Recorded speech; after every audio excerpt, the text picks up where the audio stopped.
النهارده هنعمل الوصفه اللي ما بيختلفش عليها اتنين. عايزه اقول لكم بقى كبار وصغيرين بيعشقوها. في الاول كده افتحي التلاجة بتاعتك وهاتي ليمونتين 3. الليمونه تكون كبيره كده ومليانه ميه.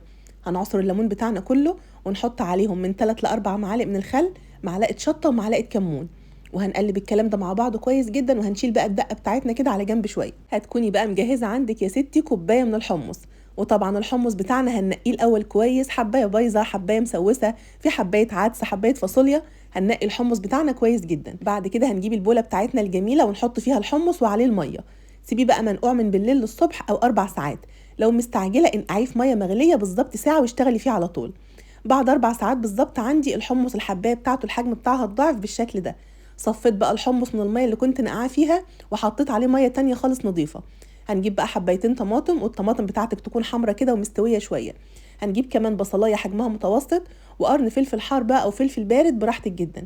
هنحتاج كمان من 4 ل5 فصوص من الثوم، والكميه دي على ربع كيلو من الحمص. لو هتزودي طبعا كميه الحمص فانت هتزودي في الطماطم شويه والبصل والثوم. هاتي بقى الخلاط بتاعك او الكب او الهاند بلندر، وحطي فيه الطماطم والبصل والفلفل والثوم واضربيهم مع بعض كويس جدا لحد بقى لما ينعموا خالص زي ما انتم شايفين بالشكل ده. هناخدهم بقى ونحطهم على الحمص. وهنكون مجهزين عندنا بقى البهارات هتكون عباره عن معلقه ملح كبيره، معلقه كمون، معلقه بابريكا.